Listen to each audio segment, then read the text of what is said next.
Hey everybody, Nick Espinoza, your chief security fanatic here. And in Google news, their breakup due to being a monopoly could reshape the internet. And quite frankly, I think it will if it's actually executed upon, and we'll get to that. But there was the absolute best write-up I've read on this. I've read multiple articles on this. It was from TechCrunch by Natasha Lomas. And so thank you very much for that, because I'm cribbing very much from her because I think she laid this out well, and there's a ton more that I'm not putting in this that she expands on that I think you should go read. And so with that, think about it this way. Imagine the internet without Google. Google search is gone. Gmail is gone. Google Maps is gone. Chrome is gone. Meet is gone. So much more would be gone. But here's the thing. Their alternatives may have offered a less streamlined but perhaps more private internet experience. DuckDuckGo for search, right? They pride themselves on privacy. Mozilla Firefox or another Chrome-based browser, something like Brave if Brave wasn't based on Chrome. Proton Mail for secure email instead of Gmail, which is data mined. In fact, the Wall Street Journal actually did an expose on how Gmail was letting third-party contractors in to read actual live mailboxes with unredacted information for quote-unquote training purposes. I mean, hell, MapQuest may still have been the dominant player. Y'all remember printing out stuff on MapQuest? This is what we're talking about. What would be different in a web without Google is absolutely much bigger, though, than just the utility of these platforms. The real issue here is about the business model that underpinned Google and their service delivery. Now, the opportunity, if we can imagine this for a minute, basically an internet that is not dominated by Google, essentially it would be one that would prioritize the interests of web users and the public infosphere to achieve scale and thrive. And Google got so big, it really wasn't doing that. So these alternatives, for the record, do exist. We just talked about some of these, but on a web-dominated Google's model of tracking-based advertising, it's extremely hard for pro-user approaches to thrive because the way that model makes money excludes a lot of those options. Brave has like $5 and a Chevy to their name compared to, jets and infrastructure around the world, right? Now, the real harm is flowing from this monopoly, and that's really the crux of this. Now, Google likes to paint themselves on a mission as, quote, organizing the world's information and making it universally accessible and useful. That's their marketing team anyway.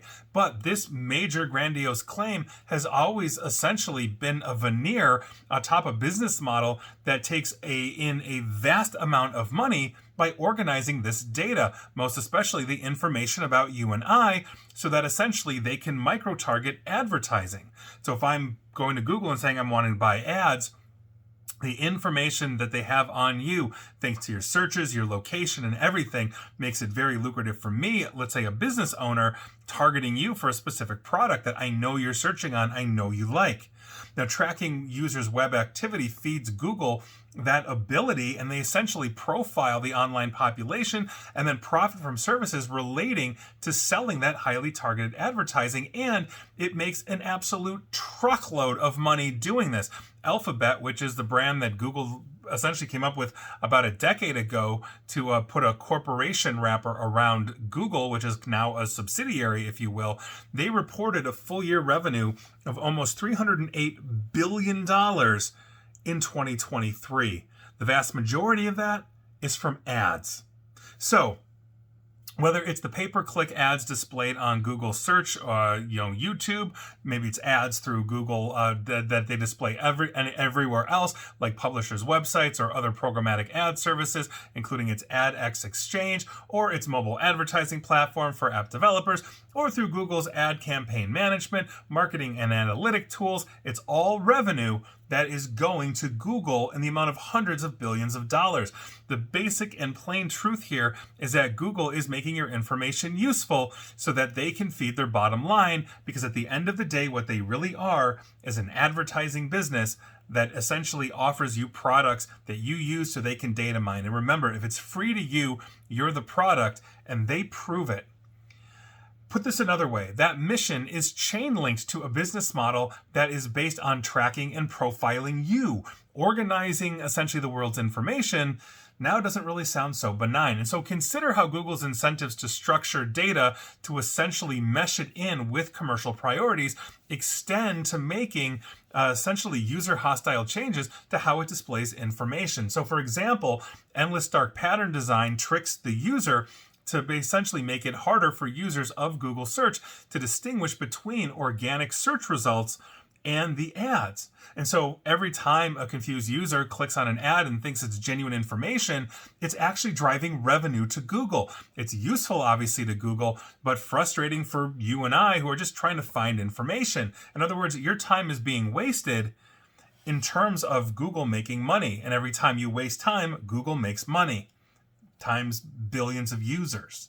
Now, just last month, Google was accused by Italy's data protection watchdog, or competition watchdog, of misleading and aggressive, quote-unquote, commercial practices, including providing users with, and I quote, inadequate, incomplete, and misleading information about decisions they should be able to exercise thanks to a variety of European Union laws over Google's ability to track and profile them by denying your ability to essentially link your activity across different Google-owned accounts. Now, organizing this type of information about the legal rights of European users having to choose to not be tracked and profiled for Google's profit, and then making this info about how you can avoid being tracked, quote, universally accessible and useful, end quote, does not appear to be a priority for Google, the ad tech giant. Now, here's the other issue that really wasn't mentioned in the TechCrunch article, is that Google is so large, as is Facebook and all of these others that are in this game in some way, shape, or form, that essentially they have operating budgets to pay the fines. If you're making $300 billion a year and your fine's $1 billion, that sounds good on news, but $1 billion really isn't much. And it's the cost of doing business, because they're going to make a heck of a lot more. And the population is growing. We're now over 8 billion, which means there's going to be billions of more internet users using this. And if the fines aren't 200 billion out of 300 billion to make it hurt, then it's absolutely pointless. That's the huge issue. Google stands accused of impeding users' legal right to information that could help protect themselves from Google's own surveillance. And why would they want to do that? It's operating. It's the cost of doing business. Google's market power is directly linked to its ownership of so much information about user intention, which flows from the dominance of its online searches. And think about it this way, and Natasha Lomas of TechCrunch goes on to talk about the crux of the case with their dominance, with Apple, because they are paying billions of dollars to Apple, as reported by the New York Times. Apple has no incentive to try to create their own search engine, which may actually be more private. Apple talks a good game about privacy. They're not that private. They have their own ad business, but maybe it would be better. And the point is that this data is so locked down, and they're over 90% dominant, slightly in Europe, slightly less dominant here. But because the largest delivery system for mobile devices in the United States is iPhone, and they're the default choice in iPhone as well as Android, they've got you coming and going. And so this is a huge issue, and not too many people know about the DuckDuckGos of the world. If you're listening to this or watching this, you might be in my field or a field in tech adjacent to what I do. So you may not know this, but do your aunts and uncles know this? Do your cousins that, they're welders, do they know this? No. Google's Google. It's on the phone. You go search for something. Here we are. This is a huge problem. And breaking up Google is a good step towards creating a positive user-centric experience that can focus on our privacy. I don't mind paying for a Proton mail if I know I'm not being data mined, I'm safe, and I can still email. And I don't have a third-party contractor reading my email like they can in Google. Not to mention their back-end engineers. So this is a huge issue. I'll leave you with this, but I think this is something that is very positive. The real problem and question I've got is, how are we actually going to execute on this? They are so wide, so vast, so capable, with such large amounts of lobbyists, that breaking them up seems like climbing Mount Everest times 10. Hopefully I'm wrong. Hopefully the government can do it, because quite frankly, I think they're the only ones that can.